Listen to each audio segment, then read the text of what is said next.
So Vendetta, you guys did it, man. You guys did it. You qualified through the Nordic Masters for the Blast Showdown. Yeah, feels good. Never doubted Feels you. good. I'm sure plenty of people did though, which is fair. I mean, considering um, we haven't exactly played to our potential, so people just have to Well, do trials and what they can with their tribulations. eyes, right? Yeah, yeah. But no, I think we've had a positive trajectory with Lekr0 and the team, even though people might not have Yeah. seen it that way. Ven, Like, uh, can you hug your mic a little bit more, please? I know this is a oh thing yeah, with yeah, you. sure. There we go. Yeah, my bad. I could just see. No, the thing is that I could just picture you lounging. Lounging right now, feet up on the desk. Just yeah, Yeah. Lekr0. Doing well. I didn't want to. I didn't want to. I didn't want to mess with your vibes. No, no, all good, all good. I can still, have happy thoughts, throughout the day. Yeah.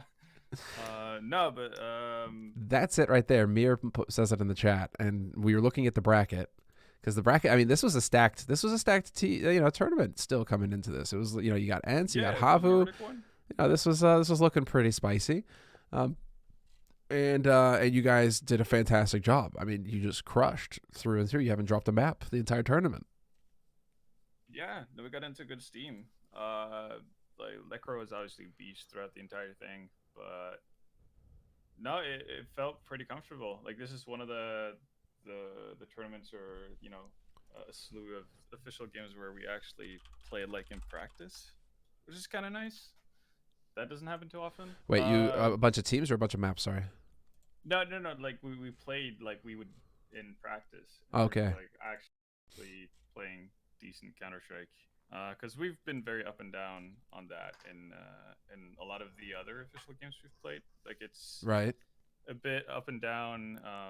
Basically, just a matter of limiting mistakes, and not letting go of advantageous situations as much. So it was really nice to have that going for us, especially considering the fact that a lot of the games we've lost that obviously people raise their eyebrows to is OT games and just really tight contests that could swing either way, and more so than not they've swung against us, uh, even regardless if it's our own doing or not. But the only thing people keep in mind is at the end of the day it's a loss, which is fair.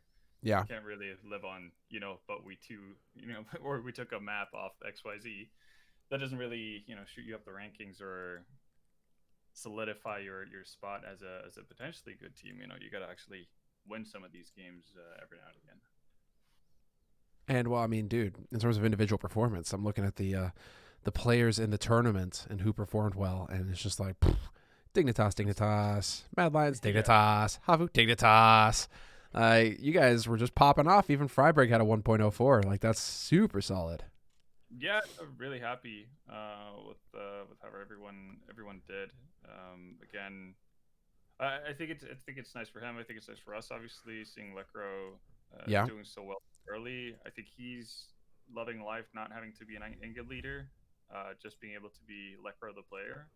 Uh huh. And I think it's just nice to see again Heap having another solid tournament, like because people obviously don't know about him. Like he kind of disappears within that team because of all the other names, and now that Lekr0 is coming into it, people are going to focus on obviously the new pickup in him. But yeah, Heap's one for the future for sure. So it's really fun to see him doing really well for himself again. This would be well. I was just going over your team stats as a whole, and like your opening kill ratio is pretty spicy. 65% opening kill win rate, man. Like Yeah. that's always going to make life a bit easier when you've just got that man advantage Oh, for sure. going And in. And I think Heaps has a lot of those. Even like even Lekr0 as well. Like we're not that set in our roles in terms of like who's actually entry fragging because right. it varies from map, as to how we're playing. Like on a map like Nuke, Keep is not gonna necessarily find as much of opening frags because he's guarding lobby, that kind of stuff. So it's Mm-hmm. more on Lekr0. But no, we have a really nice mix, and the best thing I think that's one thing we started getting better at after um, I'd say after the year started, really, it's just kind of trading. So even if we don't get the opening duel that we wanted, we're doing a better job of actually trading for it instead of just going down in a 4v5 and leaving it at, at that. I mean, I'm going over right now. This is his performance throughout the tournament. The dude went -2 against Mad Lions, and then it's nothing but positive, nothing but green. All right, Yeah, that's a fantastic performance from him. That's so cool to see. like the cool thing about Heap is also well, first off, coming into it, he he's never played in obviously like a team with big names like this or anything like that. So he Right. was rather modest, in terms of making his voice heard. But as of late, he's gotten more and more comfortable actually just calling out stuff that he wants to what he wants to do in terms of individual plays, in terms of coming up with ideas as to what we can do for rounds, whether it's switching up positions or trying aggressive moves and whatnot. And he's just extremely level-headed. The guy never actually he never gets flustered, never gets panicked. He's just I don't know, like it's crazy. Like I know teams are kicking themselves for not having figured out about him Right. until we did. But no, he's just an exceptional find for us because he's just so level-headed. He's really really smart and yeah, like, fantastic mechanically. Like the I don't know where it Okay. came from, but like the whole heap peak heap shot thing, that people kept spamming in Twitch chat. I kind of see where it's coming from. Like he just hits nutty shots, and I think yeah, no, it's just a nightmare to go up against us in like Deagle rounds, stuff like that. Because now we have Lekr0 as well, and Heap Deagle is absolute filth. So it's good times. We're really happy with the team. It's a bit of an unfair prediction what I'm doing right now because I pulled up. I was thinking, okay, where have I heard this before? I've heard this about ZTR. Joining NIP, Oh where right. level-headed, brings great vibes, brings the knowledge, knows nade lineups, all that sort of stuff, right? Um, it's just mechanically we're kind of all questioning like, is he here or not? And it's kind of unfair that I go for that prediction just because It, like against Young it's kind Ninjas. of a natural one, young Swede into Sure, but my point is like when he's on Young Ninjas, he's playing against the same quality of team that you're playing against right now, yeah. and then in these qualifiers, for example, and then now he's been up into that like the NIP, the main roster, so he's playing against the Mouse Sports, the Vitalities, the VP multiple times. Um, there's just a little bit of a difference in terms of the quality of opponent right now because he's I guess playing against that tier 1. Although, dude, I don't know. Like you're the perfect person to ask right now because the conversation that we're having right now is that there's two parallel tracks of Counter Strike, and it's almost a question of whether one is better than the other. Just because, so you have these teams right now who are currently ranked top 10, top 20 in the world, whatever, and it feels like they only play against each other, and then you have everybody else, Yeah. and the teams that are coming out of the everybody else category seem to get underestimated quite a bit because then you got like the spirits and the gambits that show up out of nowhere, it seems, and then nuking people. And you're going, what is this? Where is this coming from? How is this possible? And it's just like, no, they're not necessarily worse. Or It's just that they're playing different CS than what these guys in the tier 1 are playing. And the tier 1, they struggle when they play outside of the tier 1 because they only play against the tier 1. So if they play against other teams, all of a sudden they're like, oh, what's the meta? What's going on? What do we do? We're not used to playing against this. And so they can get caught off guard. I don't know. What do you think about this? no, I'd say that's 100% correct. I think just in general, obviously there's a bit of a bubble in like I guess the upper echelon of CS in terms of what teams are not necessarily what teams are good or not. I just think that a lot of the assumed really good teams in Counter Strike today would have a really rough time versus a lot of teams within the top 40, and Right. that's simply because a lot of the teams have gotten a ton better, but you don't get the same exposure of seeing those teams, so you don't recognize it until it happens. So you have Endpoint right now in Pro League, right? So they don't make it out of the groups, but they win two best of threes. That's legit. You have Ends who come into their group B, and everybody's thinking they're going to be basically just a field mattress that everybody has a go at, Sure. but they end up winning their group, and that's like it's not surprising uh, to to the to the people who play against them a whole lot, because you get exposure to how they're doing, how they're progressing, and how good they can actually be on certain maps Sure. and that kind of stuff, right? So uh, I think yeah, just the general level of teams in Counter Strike is a lot higher than what you'd imagine, which is also why you're seeing a lot of funky results coming out from these like Snow Sweet Snows and these kind of tournaments. Yeah, Who? like if there hadn't been like an invite system where basically if you're amongst the top 20, top 15, you just get invites for everything. A ton of these teams would just get knocked out in open qualifiers, and it wouldn't be like that big of a deal in terms of that wouldn't be a big shock for a lot of us who practice versus these other teams every now and again, because we saw it with Gambit. They played an entire year pretty much in the shadows just doing these online cups, looking fantastic, but they couldn't get enough ranking points, so they never got invites to play the actual big teams. And now obviously they're doing great for themselves, and it's the same story with teams like Spirit and so on as well. But I think people will notice it eventually.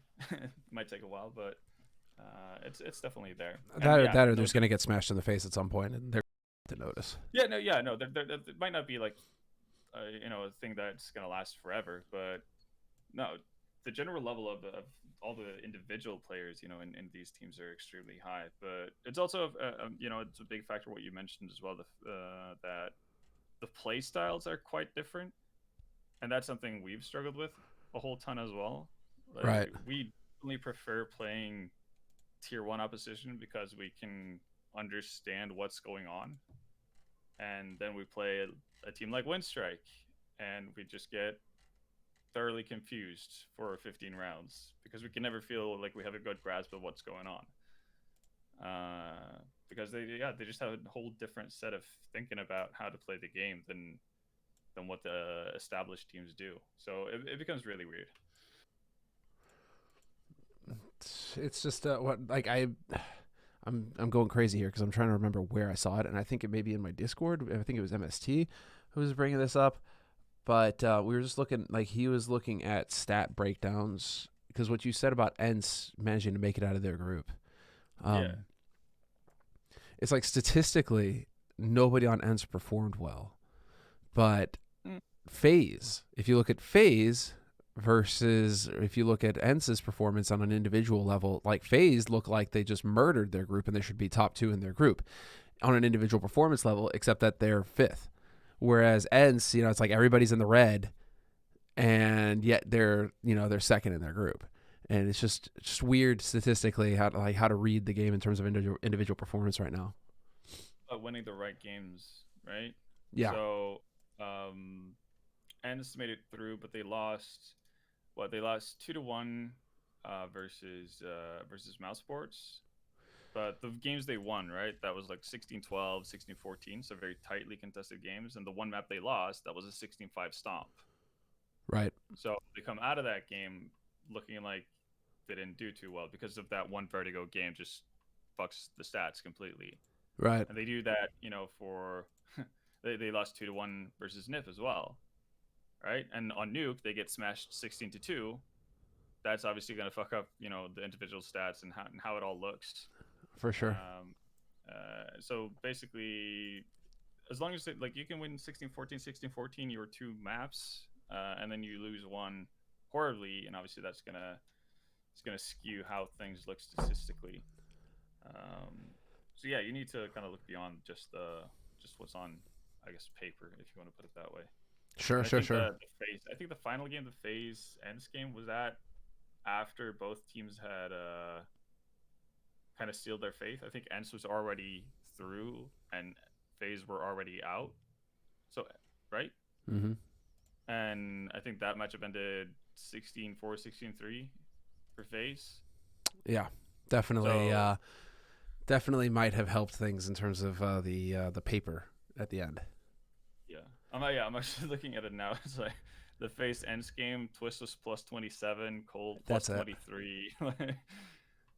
Best player on ends at -9.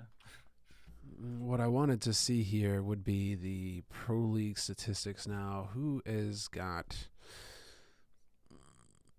Let's see. Give me stats. And let's see. What was the players again? Yekender top performer? Yeah. Maybe like Yekindar, Simple, Axile, Shiro, Hobbit, Zaibu Device. Right? Device And Rob's, definitely stepped up dude, in he the was, in the end. yeah. What was it he had versus NIP? Was it Plus yesterday? 40, I think he It ended. was Fnatic. Yeah, it was Fnatic. That was nuts. He had a nuts train. Hold on, we have the stats here. Device, yeah, 40-13. On train versus Fnatic, he went 40 kills, 13 deaths, plus 27. Like he just took over. 18 rating. No, rating. That's That's not too shabby. insane. That's We'll take against those. a top tier team. Even though Fnatic is just looking tragic now, dude. I have no idea what that team is doing. Like, It's a weird one, right? Like you bring in Jikinyu, who's known to be an opper, only to not let him off. yeah, Because like, is it the question is if it's gonna have knock-on effects, right? So let's say maybe the day comes where it's like, oh shit, maybe we should let the guy who's primarily opping for his entire, albeit short, but career. Maybe let's give him the op and see what he can do after having him kind of just run through the mud to start off his professional career. well, You it's can all you imagine? about building confidence. Yeah, exactly. So I could see a world where he's not necessarily feeling too hot when he's meant to use the op again. That could be an issue. Mm-hmm. So I But then what's the point of yeah, having JW, right? I guess that is the thing. It's are you going to get rid of the guy who's been with you for what, 7 years? it's been a while, but I think like JW is a player who isn't necessarily he's not the JDM of EU in the sense that he doesn't know what he's doing with anything that isn't an An op, op, yeah, right? true. He can still be chaotic and create space with a rifle as well. So maybe it's a worthwhile thing to test out. If if not to make it a permanent thing, but at least just ease the transition for Jaquinho a bit, or actually just allow him to have more impact. I don't know. Mm-hmm. It's hard to tell. Obviously, we don't know like the inner workings of how things are done in Fnatic as of right now, but I think it could be helpful for them. But we'll see. I think I saw Karn today tweeting out something. Oh, Um, they've all been like Karn was about it. because he Where was is he? saying something Patrick. Where's about Patrick Sedimum? There he is. We fight. Okay. Not happy. Well, no, yeah, okay. So it was him that was tweeting that, right? Not happy where we are right now in CS:GO. My pledge when entering Fnatic in 2006 was that we will become the finest and most successful Counter-Strike franchise in the world. The past may suggest we are, but we need to live by it today, and tomorrow we'll be back. So maybe this is going to be. Hey, this is kind of what we were talking about with Navi, where I was just crossing my fingers, hoping that they wouldn't make the cut in Group C, and that they that would playing just down. accelerate. It would just accelerate, the reconstruction. I was kind of hoping for the same sort of scenario here with Fnatic. It looks like maybe this is Do you just going think to that? accelerate things. Do you think it's indicative of a roster change, or do you think it's like the PR classic statement, like fighting kind of? Fighting, yeah. Yeah. I mean, that's tough to say. Thanks for the resub, Alitalia. Good looking out, dude. Welcome, welcome. Um, I don't know. It's tough to say, right? I mean, when it comes to Patrick, though, I mean, the guy doesn't really mess around too much. Like he has been around. I mean, look, there's like a picture of him with Get Right and f0rest in front of the freaking Taj. I don't even Yeah, know what year this was. When was maybe this? like 2006, seven or Yeah, something. it's like the guy's been in the weeds. He's been in it for the long haul, so you can't really just throw him under the bus, can you? The dude is Look a at that. savage. That picture is so wild. Oh. Like I just remember hanging out with him in Cologne and talking Yeah, CS with him back in the day when we were still doing ESL One Cologne. That was That was pretty cool. That was when Boogaloo was still a thing. Now it's closed, I guess. But once upon a time there was a bar where everybody went in esports. Of Cologne. Mm. No, Curious. Like he is definitely like someone who's set on winning. So he's obviously not happy about that. Like, is there a chance that Fnatic actually could go out of the top 30? That would be like the most Swedish juggernaut tweet ever. Like you got Jason Lake over there, like, we're the juggernaut, we're gonna take everything over. You want to make plays? You come to me. I'm gonna pay you the big bucks. We're gonna make it all happen. And then the Swedish way would just be like, we are not satisfied. We will come back stronger. And if you're Swedish, he is fuming. Yeah, no, it's like we are discontent. It's like, oh shit. Just pop it off over here. Yeah. The thing is though, like, where do you go with if you're Fnatic? If you want to make a roster change, do you where do you go? Like, I don't see a world where this becomes a team where they're like bringing in a Dane or something. I don't know why. I just kind of always assume that Fnatic is gonna stay like full on Swedish. Maybe that's just nostalgic of me, but if there's enough talent, isn't there? But that's the thing. That's the thing that surprised me, right? Because when we were making the first couple of changes and eventually brought Heap in, it's like we didn't really know about Heap, right? And then we played with him, and we're like, oh shit, right? I'm curious if there's more people like that. I think the guys in Lil Mix, or like some of them at least, are fairly intriguing. Like a guy like Svedjehad, right? He's 17 years old. He's actually doing pretty decently for himself. Obviously, it's the same scenario, hasn't been matched up at the highest level, but surely there's a guy, right? Because everybody still plays, or a ton of people still play CS in Sweden. I think maybe they just don't have a similar platform as to what they had in the past, so it's harder to get an eye on them. But I mean, you have to be able to do better than bottom 3 in the league in terms of performance. Like, look at this Fnatic. This is like how far the greats have fallen. You definitely have higher expectations for a team like Fnatic, obviously because of their name, but I think it's unfair it's unfair to the other teams to say that, well, haha, Fnatic should be just stomping the ever living shit out of all the others, because again, like the gap between the greatest and I guess the good is not that big anymore. People are just getting a whole lot better at Counter-Strike, so you're gonna have volatile results unless you're an Astralis. Well, yeah, and even Astralis seems like it's just by the seat of their pants. I mean, yeah, everybody was making it out like this was going to be some crazy group, but this group went exactly as predicted. So, like Group D, Astralis, Liquid, BP. A combination of the three are going to make it through, and as in order, varying order. I could have had Astralis second or third, but they were going to make it through. Like, these were the three teams that were going to make it through, right? Yeah. And yet here we are, where I don't know. Like, I wonder if you'd have put Astralis in Group B, for example, what would have happened? Like there, I would not have been as comfortable with the prediction. There would have been a bit a little bit spicy here. I don't know, because I already had NiP as the upset team. For them to top their group, that was a bit more than I expected of them, to be fair. But behind. And Ents, Ents was the real ones where I was like, okay, this one. I was expecting NIP, G2, and FaZe. I wasn't expecting Vitality to make it through. I was expecting more from FaZe, to be fair. Maybe I gave them a bit too much. Maybe they needed a bit more time, and I kind of overestimated what they were capable of so early on.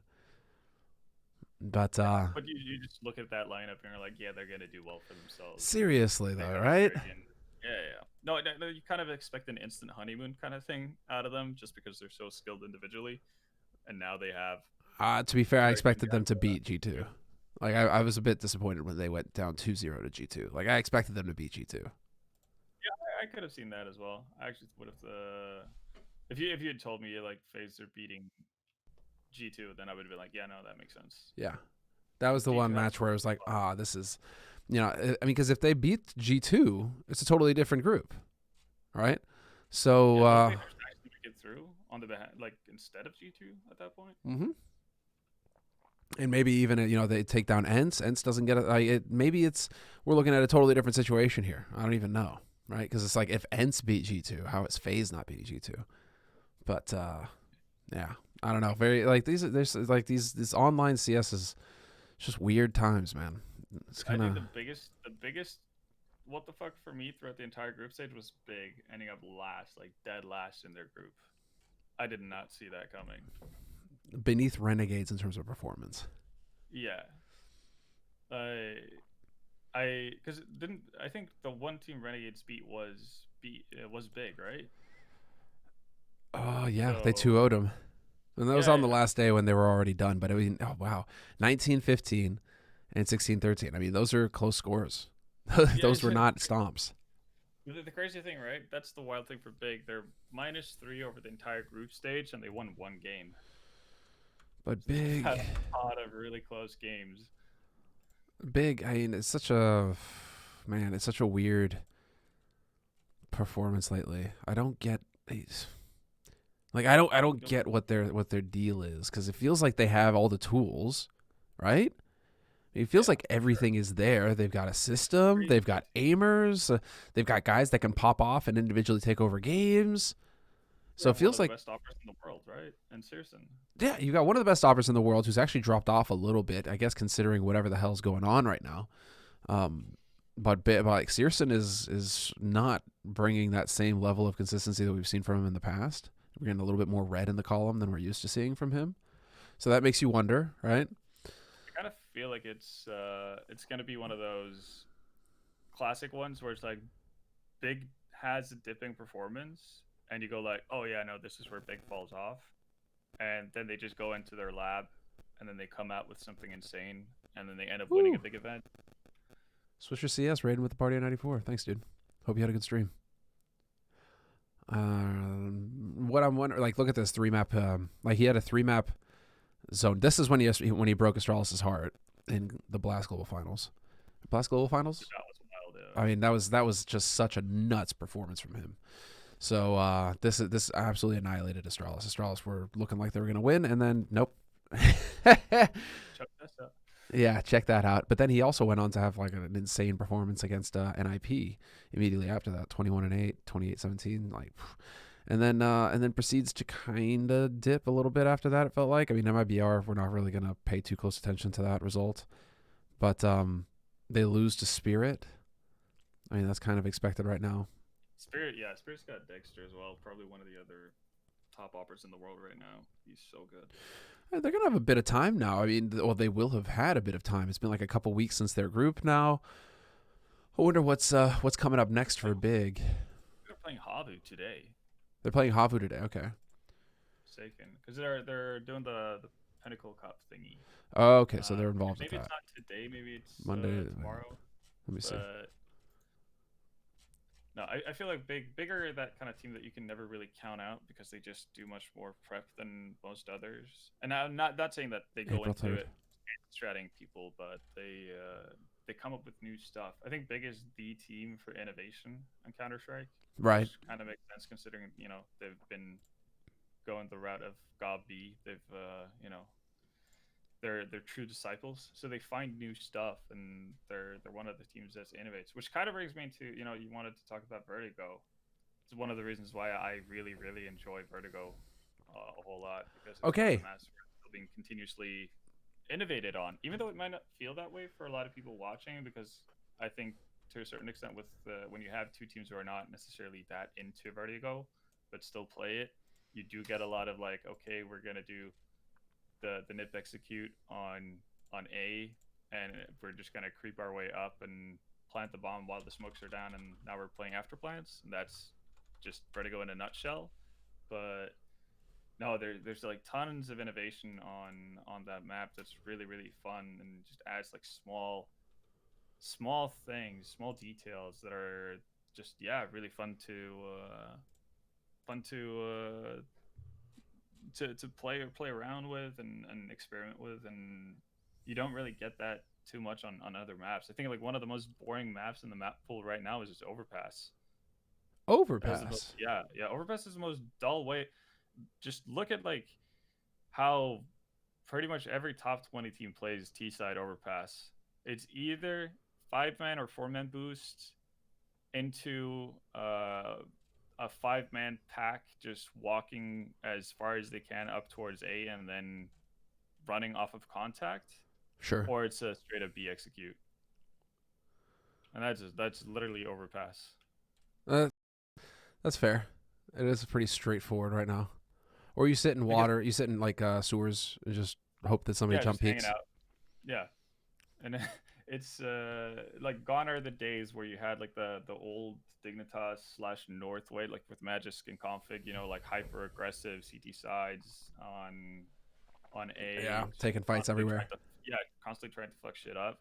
You don't get that anymore, and it's it might just be like a lull for the map as of right now until someone figures out something. But as of right now, there's not a whole lot of differences in how teams play their T sides as a result, which leads to up and down results and also kind of stale gameplay. So it's not as fun to play. It might be more exciting to watch, Mm-hmm. but it's not very fun to practice or play. Sadly, because it's still obviously like it's a decent map, but eh, it doesn't quite do it for me. I mean, fair enough. I mean, the thing is that you're operating in a very tight space in terms of the meta. So if the map is being played a certain way, that's how you're going to have to play that map unless you could come up with something new that's going to break it out. You're kind of bound by what it is that is currently working. Yeah, It's not like us in matchmaking or whatever gathers where we just get to run around and look for duels all over the place and yeah, it's not exactly the same playing experience. that's very true. And you can kind of tell by the heat map as well that you have on your stream, right? Like it's pretty set. Like nobody uses long anymore. Yeah, that's the one thing. It's very quiet on this side of the map. Whereas here, I guess there's like that op duel at the beginning of the round, or a Yeah, little bit of a fight. Maybe some HEs getting chucked in, right? You got that sort of stuff there. But other than that, there's a lot of con action though, surprisingly. So I thought there would be a little bit less heat here, but there's a lot. Okay. I mean it's like teams setting up in their basic positions. I guess the problem is like T's aren't a lot of the heat map stuff you're going to see here is not necessarily off of what T's do. It's more where CT's position themselves early, right? So you go top con stairs to Yep. There you go. CT basically at sound cues as to what's going on early on in the rounds and play off of that. Like having a massive fight for underpass isn't that valuable anymore, or it's not that easy to do anymore, right? So you shy away from it. Which fight? Sorry, fight for where? Underpass. Okay. um and yeah, it's like if you, the problem is like if you go underpass as a T but you're playing against a 3 man setup on A, then you get bogged down. It's kind of hard, it's really hard to fight your way up from it. Mm-hmm. So you don't want to fall into that kind of trap. uh and you basically use underpass as a way to get catwalk water control more than anything else. And I don't know. Overpass just feels really stale. Not that I'm hating on the map. I think it definitely has potential, but right now the way it's being played is a lot more stale than Vertigo, at least. Yeah, just taking a look real quick at interesting. Well, I mean, interesting. This is kind of what we expect to see. T Yeah, side, if you're taking from long, this is where most of your shots are going to be happening. And then, yeah, just B executes. Boom. ton of B executes because Ton of A executes. it's such a like and you'll see that every team has the same like more or less one of two B executes as well, which is either Astralis' catwalk exec or Spirit's straight up B rush. And that's Mm-hmm. what everybody has like slight variations to it, but that seems to be kind of the go-to one because it covers all bases in a lot of ways. Still just a Um, CT sided CT sided map though, just barely. yeah, I yeah, mean, but if it's worth mentioning that anymore, considering it's such a 50-50 space now. yeah, I think more and more maps, like most maps, do feel like they have a pretty decent shot at being T favored All right, in this let's take a game. look at Vertigo now, because I wanna.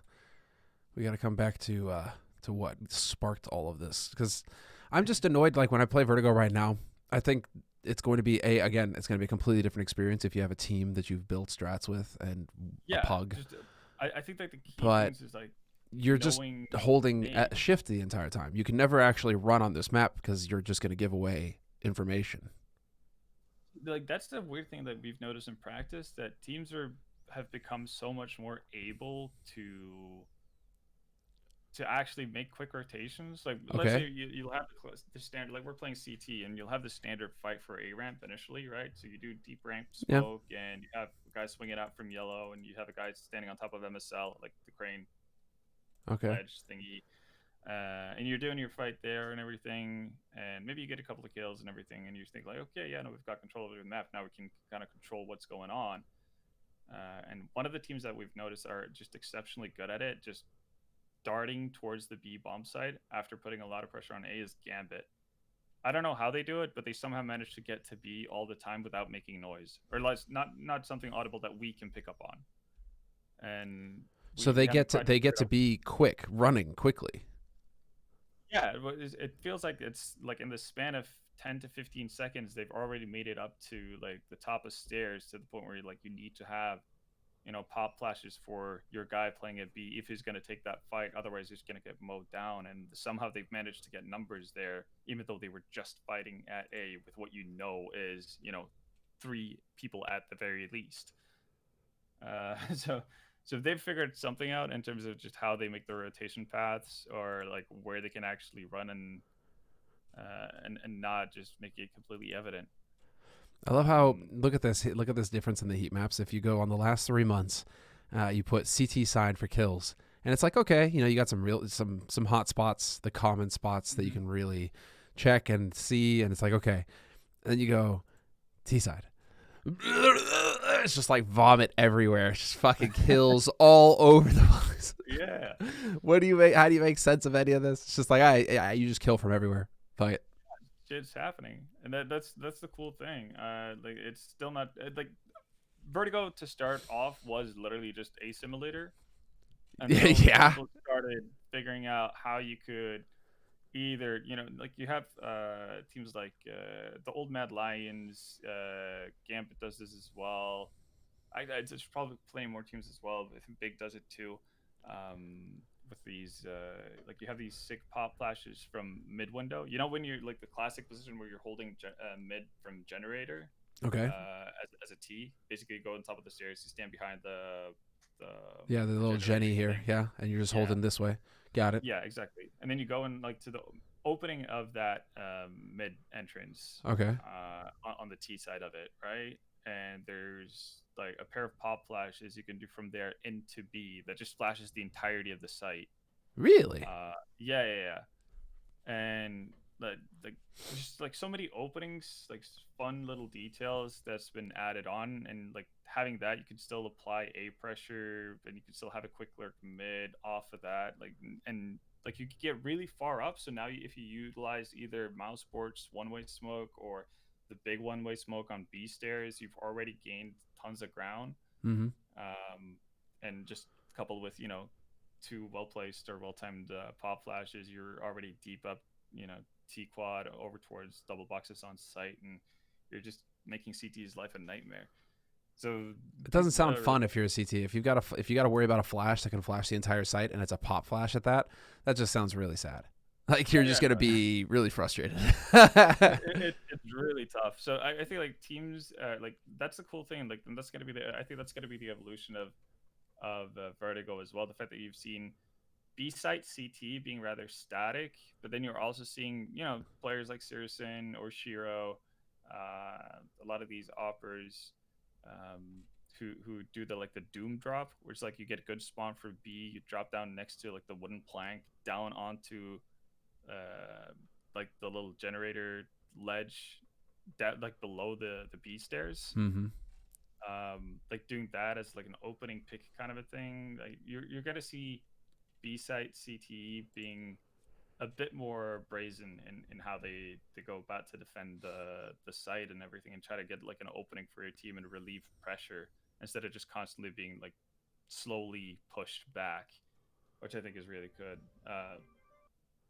I think like Gambit is like speaking of innovation as well. Like if you like big finds, new smokes, new flashes that are exceptional. Gambit are the cheeky team that finds one way smokes for literally every spot on the map. Of course. Like Hobbit, Exile, those two guys just find like so many nifty like tricks that they utilize all over. That just changes how you can play the map entirely. And I think Vertigo has so much to offer in that sense. I mean, they got to play Vertigo against Furia, against Cloud9. Did they get to play against MIBR? No. So Cloud9 was bold enough to let them. Well, it looks like Cloud9 let them have it. Not a whole lot you can do to stop that. All right, so I'm just looking for demos if we wanted to see what Gambit are doing right now. What I'm wondering is, yeah, they're going to be in. They got invited into the Blast Premiere. So you're gonna have to get all clever about this, Ben. You're gonna have to do your homework on all these one ways and make sure that your boys know about them when you guys play against Gambit. I Really wonder, are like you like that's the thing? It's just brackets, two brackets. So how do you know? We don't know yet who's gonna be where. yeah, that's true. No, but obviously like we are looking at all the other teams and seeing what they're doing if they're figuring out new stuff while we're figuring out new stuff as well. Mm-hmm. Um, but yeah, Gambit is definitely one of the teams that we're looking at a lot, simply because they just play solid Counter Strike and they have like neat little tricks that they pull out here and there that can be very very beneficial. Like it might be a one off, but you know if you do that in the right round, then there you go.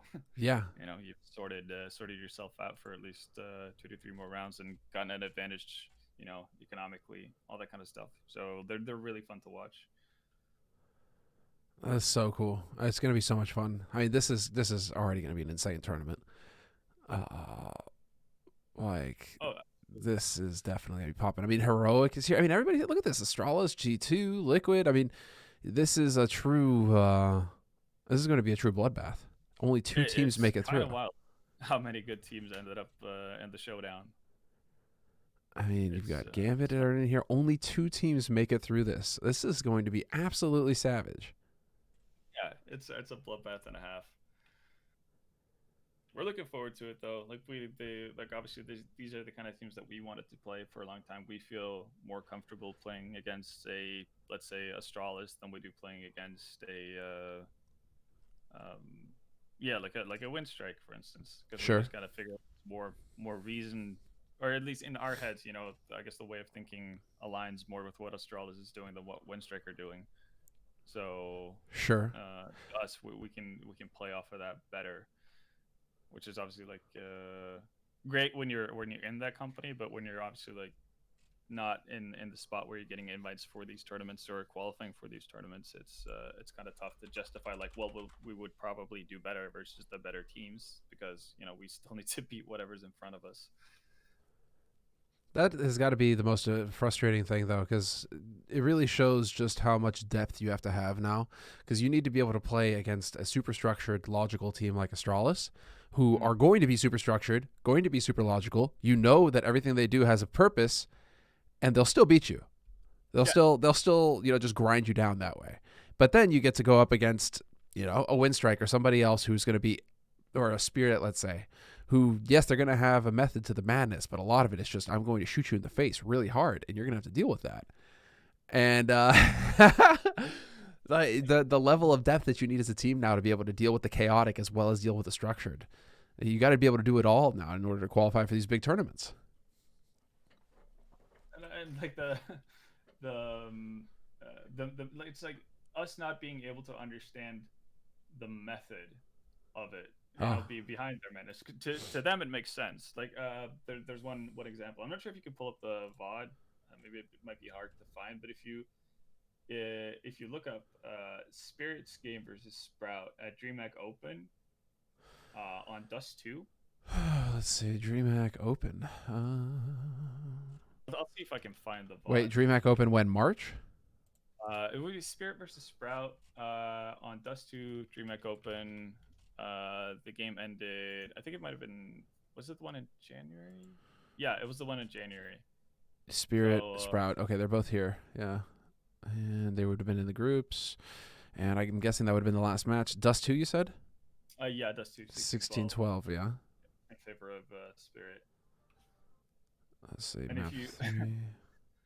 and I'll get the VOD here. I've got DreamHack map 3. So what is it that you want to see? Basically, if you go to round, the score should be 2-3 in the first half, and basically just look at what Mir and Dexter do for that round. Oh my god. Hold on. I got to figure out how can I do this in a way that makes sense. Give me the demo and then quick. Click on Twitch. Screw you. Okay, now we're getting the ad here, but okay. And which round was it that you were saying? Hey, Creepy Meister, thanks for the sub, dude. Welcome, welcome. I guess it would be round 6. Score is 2-3. Round 6. Okay. We will find that. Come on! And you're just gonna see an utterly confused. I always don't. I don't get that ad because they show freaking. Oh no. Okay, hold on. Spirit versus Sprout. First map. Okay, we need to go to the third map. No. Oh, look at them. They're all so handsome. All right, so hold on. 10-4, 1-1, 2-3. Okay, we're almost there. 1-3. All right, so what is it that we're watching for here, Ben? So hold on. This is round 5. We need round 6. Basically, what you're gonna see is what doesn't make sense to, like, logically the move they make does not make sense, and it's just so brazen, but it works perfectly. Okay. And it's Dexter and Mir. Like, you can tell this is like, it's not telegraphed, it's not anything at all. It's literally just Dexter and Mir running out into mid with, like, just taking the deepest positions ever. Like, normally this spot would be looked after in some way, fashion, or some way, shape, or form, or you would flash out for it, or you would, And this is a very quick mid push from them? Yeah. Okay, Like, so here, round 6. Oh, yeah. Okay, hold on. We just call it the Dexter move. Oh, yeah, dude, they just run through. Yeah, I know Device has done, like, similar things to this, but it's just like, look at this. Spirit does this so often. Like, they do shit like this, and you're like, that doesn't make sense. Like, that could get punished so hard, and instead you're just looking at, you're just looking at a 5-3. This is a nightmare. No utility. They're just like leg it, knives out from spawn, and it's so wild. I'm doing this next sub gather on Dust 2. We're gonna pull this off. I'm gonna call it Dexter at some point. It's so cool. It's so brazen because, like, Dexter gets the pick, and they're like, oh shit, there's a guy peeking up mid. What they don't know is, like, Mir's already up in window at that point. Yeah. Exactly. Like, how do you account for that if you're Sprout? You've had no sound cues to go off of. You have nothing. Like, they haven't thrown a single flash. It's just like, all you've been worried about is like, okay, yeah, no, we got to defend for the quick B pop, or we got to, hold down long. Meanwhile, Spirit, they have their own way of doing things. And it's like that kind of gambly stuff that's really funky to deal with, and it can catch you off guard so easily. And for Sprout, right? Like, that's the buy round you have to potentially, straighten out your economy. Maybe you can get Spirit to a point where they have to go into pistols, or like a Tech 9 Deagle half buy type of thing, and you can sort out your CT side. Instead, you just get absolutely broken economically, and now you're on the back foot off of that kind of, like, super fucked up play. And I mean, I guess but how often is it that you go 2-on-2 on CT side now on Dust 2? You're not often gonna keep a guy mid, are you? No, but if you're not keeping a guy mid, right? So maybe you have, like, the two guys crossing. You have the guy who's going to be playing B slope, throw the Molotov into B, and then he goes back for a quick check to see if anybody's, dropped suicide to run catwalk. Sure. So there's a window there to just get through. Yeah. And some teams are more rigid about holding, like, I guess, like, having a player in B slope the entirety of the time. And if you play a team like G2, you're gonna get punished because they're gonna B pop you like 7 rounds in a row Yeah. until you learn. Uh, but yeah, no, it's like Spirit are doing are so good at they're so good at just making you think something else is coming all the time, and it's just like no, Spirit are an absolute nightmare to play against because they do shit like this. Dude, look at it. I mean, it's just flashes through mid doors. Already the guy getting just sprayed down on B. So Speedy just hates his life right now. It's chaos. It's utter chaos. Although, But oh wow, but it, sucks. but Go the ahead. Spirit, right, like everything they do is calculated in a sense, right? It's not like they're doing this just willy nilly off of a random whim. They have a plan behind it. So and as a result, you do that one thing, like that one move at the start of the game where Mir and Dexter just has ran out of mid. Now, if you're Sprout, you're gonna have to adjust for that, and that opens up new holes in your defense where your B player is gonna be a little bit more left alone and stranded for 5 more seconds or something, and that's the pocket of time that Spirit are now going to use. It's just such a. It's This is just like meme games. They're pushing everywhere. Super aggressive. and you always think to yourself when you're playing against it, like, oh no, they're just doing it because they're getting the frags, or like they're gonna stop doing this. Yeah. They're gonna simmer down. They're gonna play normal, and then they don't. You're like, well, shit. I mean, IDK saying that in the chat right now. It's like no wonder Astral's got 16-1. I mean, I'm guessing again this is that adjustment that the tier one teams. You say tier one. I guess the teams operating in one bubble who don't often run into teams that are in the other bubble, right? They're going and they're playing the game thinking a certain thing, and that thing never happens. It's like stadium football versus street ball or There you street go. football. Yeah. Tournament chess versus hustler chess. Exactly. I mean, dude, I just love this sort of thing. It's so good. And I mean, hold on. We don't have. Yeah, we do have Spirit. Man, Spirit are going to be in this one. Yeah. I'm just so excited for this tournament. It's 10 days away now, pretty much. No, a little bit more. Maybe like 2 weeks. 2 weeks away. 2 weeks away, and I'll be casting again. Oh man, I can't wait. Yeah, it's really fun to like. It's just fun to have all these teams in it as well. I think for I guess my bold prediction for last year was that Mir was going to be a top 20 player, but Spirit didn't attend enough tier 1 tournaments for that to happen. Mm-hmm. I think this year he's definitely going to be in the top 20. He's wild. He's so good. He's been getting a lot of praise. Deservedly so as well, because he pretty much disappeared for 2.5 years, right? So Yeah. basically, they had Vegas Squadron stomping NIP out, right? That 16-2 cash game that shattered Nip streams, and everyone was like, "Holy shit!" Like Vegas Squadron, what a team! And then Beer just disappeared. He had a significant dip in form, Mm-hmm. and then he came back with Spirit, just started playing like an absolute god. This Spirit team seems in general to just be absolutely savage. Like, So many good players, man. It's not fair. yeah, Chopper's been around for a good bit now, so he's had experience. Some Die Young as well. He's on here. I love that name. I'm just SDY. Yeah. Some Die. I mean, come on. Magic's also can pop off, even though like he's another babyface killer we got over here who's just gonna show up every now and again and just start wrecking face. Years old, or has he turned 18? Let's see, 17 years still. People forget how young he is, man. People love to talk about Brolan and like top talents in CS and so on. Magic is definitely one of those. I mean, even Patsy, who's now on the academy team, he's also like a 16-year-old kid. They're just really, really fucking good at a young age.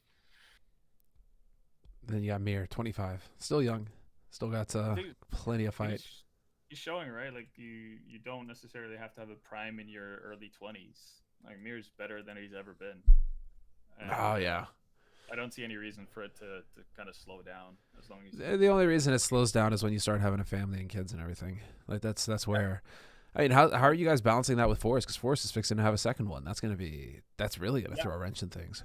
Yeah, no, obviously we're gonna have to plan around that because obviously he needs to be with his wife, and obviously he's already born kid Yeah, yeah. when the second one comes. So we're gonna plan around that. But Forrest is someone who's very committed. Even though you're not gonna see Forrest playing FPL and stuff like that, he's still very very serious about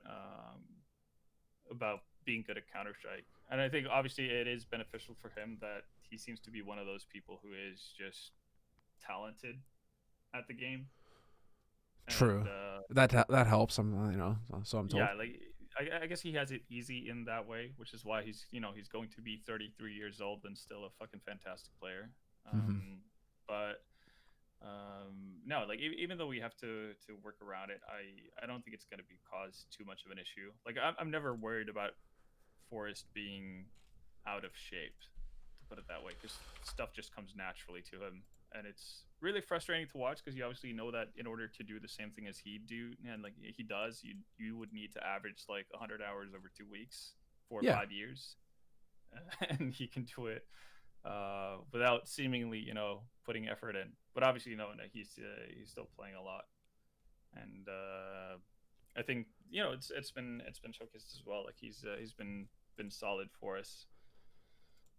Let's see. Last 3 months. I mean, a lot of green. Still, Yeah, there's gonna be more green. There's gonna be more green. he's savage though. I mean, it really is just nuts that Forrest continues to show. I mean, well, we need guys like this. Like we need him because Oh, yeah, Neo and Taz have kind of dropped the ball on us a little bit. I mean, they've got their kids now, and I mean, Pasha's just retired. But like the other old guard that we think of, right, who are still playing, except that like Neo and Taz are just not on your level. But they're older. I mean, 33 for Neo. Taz, I think, is 34 now. It's just that I they're not competing in tier one. They're just doing their thing and and honorous, right? yeah, but I think yeah, no, I completely agree. I think it's really important to see people of that age still going at it, because if you go back, well, 10 years, then if you were 22 and still playing Counter Strike, you would be basically considered geriatric, like you were old as Yeah. dirt. The crazy And thing is like look at the if you look at the rating. I mean, Forrest plays against better opponents than Neo and Taz, and Neo and Taz are like sub one, just freaking dragging ass, and Forrest is still a 1.09, like chilling against better opposition. Like, that's all. That's sick. I think like in the case of Forrest as well, like his rating would be higher if we did better as a team as well, obviously. Sure. But there's obviously multiple instances where we've dropped the ball and lost games where we had no business losing, which obviously affects that stuff as well. So when we get our shit together, obviously like everybody on the team is gonna look better, but he's still performing well, even when we've had hiccups and bumps in the road. So no, Forrest is just unique in that sense. But I love the fact that he's still playing and is still really hungry for it. Like he says it every time. Like he's not in this to just kind of play for the sake of playing. He wants to lift more trophies. Like he wants to keep competing. He wants to fight against the best, you know, at any given chance he has to show that he still got it, because he still wants to be that old head who shows young kids how it's done. I love it. It's what you need, man. I mean, Yeah, Fox is 35. Let's not even talk about Fox. But Fox isn't necessarily. He's 34. Yeah, he's not necessarily competing against the best. I think Fox played. He's playing with Offset right now. I think they played versus Sprout yesterday, They did, yeah. and I think he dropped like 130 ADR game on. I He's a want to say maybe 1.03 rating right now. yeah. I think he had a massive game versus Sprout yesterday in the BF3 series they played, which is cool to see.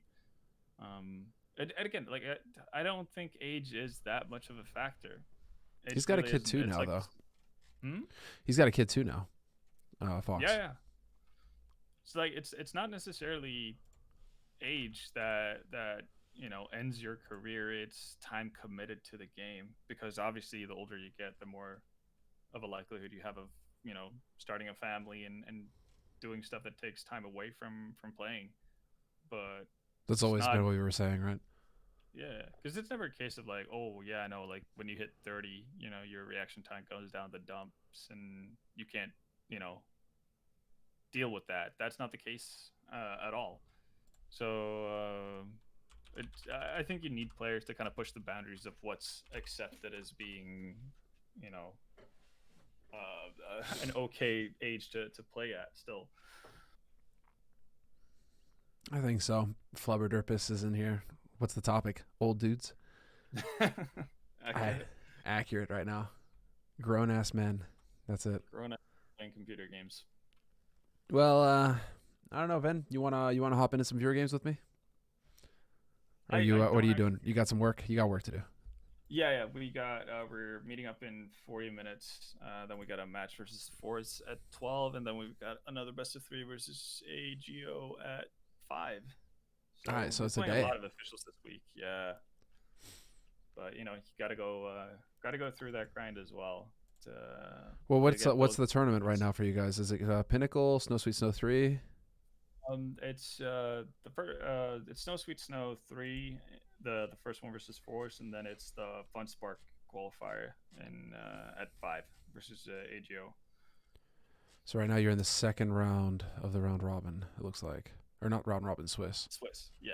Yeah, We played yesterday. 2-0. Very nice. Oh no, yeah, 2-1. 2-1, yeah. No, we played them on train. All Polish teams are really good train teams. And we didn't get our TSAT going, so we got punished heavily. Double offs, man, on train. It's a nightmare. Um, but yeah, we managed to scrape it through and then got a W. So that's a positive sign because we definitely didn't play super well yesterday. So we'll get a chance to rectify that versus f0rest today. Hopefully we can get a much cleaner game. But Mm-hmm. we'll see. Still tough to play versus teams like f0rest, etc. Because guys like Flit can have pop off games, and yeah, they're just really good players overall. No, it's I'm man. No, I mean they're kind of just flying the flag of Poland right now, aren't they? You kind of hope that Oh, they this do well. yeah, Visla and actually that's a weird thing. Like people keep thinking, or people forget about Poland because they don't have a VP, right? Mm-hmm. So you don't have Polish representation at tier 1 tournaments in the same way you used to. Obviously, you have players here and there who play for other teams, but like a full Polish lineup, you haven't seen anything in big tournaments since VP were around. But you have probably like 5 or 6 Polish teams who have really good players in it. Now the question is whether or not they kind of make an all-star lineup and see where that takes them. But guys like Hades and Visla, Mm-hmm. Goofy, Jedker. Then you have MHL, Fiku, what's Sejin, however you pronounce it, the guy from Izako. Oh yeah, that's the one that we're always like. Nobody quite Like, knows how to pronounce that guy's name. yeah, but you just have a lot of really good Polish players spread around in lots of different teams. Yeah, I mean Ents is Um, out there. That's right. They picked up Deha and he's been doing well. yeah, Mihu as well. So there's tons of good players around in Poland. They're just spread out all over the place. So it's going to be interesting to see if they ever pull the plug on the current projects and just try to make like a super lineup for something. Mm-hmm. And yeah, you have Anonimo with Snacks and Innocent and those guys as well. That could probably just be really good supporting parts to these up and coming talents. Mm. Oh, I mean, this is what we got to keep an eye on, dude. Uh, Yeah, no, there's lots of like interesting teams to keep your eyes glued to in terms of having solid performances or potentially being picked up by one of these international teams that are trying something new. well, Ven, I think on this note, it's a good note for me to let you get focused up for your matches. I got Yep, to get yep. focused up and click on subheads. So There you go. Try to pull as many Dexter moves as you can. I will. I'll go for Dust 2 first, and then they're gonna go. They're gonna go 1-2-2, and just put 2 people in mid every round, and just shoot me in the face as I try to push mid doors. That's what's gonna happen. That's where you're creating space, right? So now you've opened up for Catwalk executes, or that guy at long is going to be playing solo. So, See, this is the coach. This is the coach for you. He just sees all the options. Sees all the options. All right, thanks, man. Thanks for joining as always, man. It's good catching up. Thanks for having me. We'll talk more later for sure. All right, take care. You too. So yeah, Vendetta, well, old salt, old hand. Once upon a time, Room on Fire, analyst, been a caster, first TriCast with Anders and I, way back in the day, and now is coach for Dignitas, and just doing very well. Qualified for the Blast Premier Spring Showdown. That's what we're going to be talking about in the next couple of weeks. I mean, now that EPL is over, we can really start focusing on ramping up for the preparation for this tournament. So now we know all the teams. We kind of have some recent information to go off of, at least for some of these teams out of EPL. And yeah, going to be good times. So be sure to like, comment, and subscribe, because this is up on the YouTubes. So leave a comment below if you think that Ven is, if he's doing a good job for Dignitas.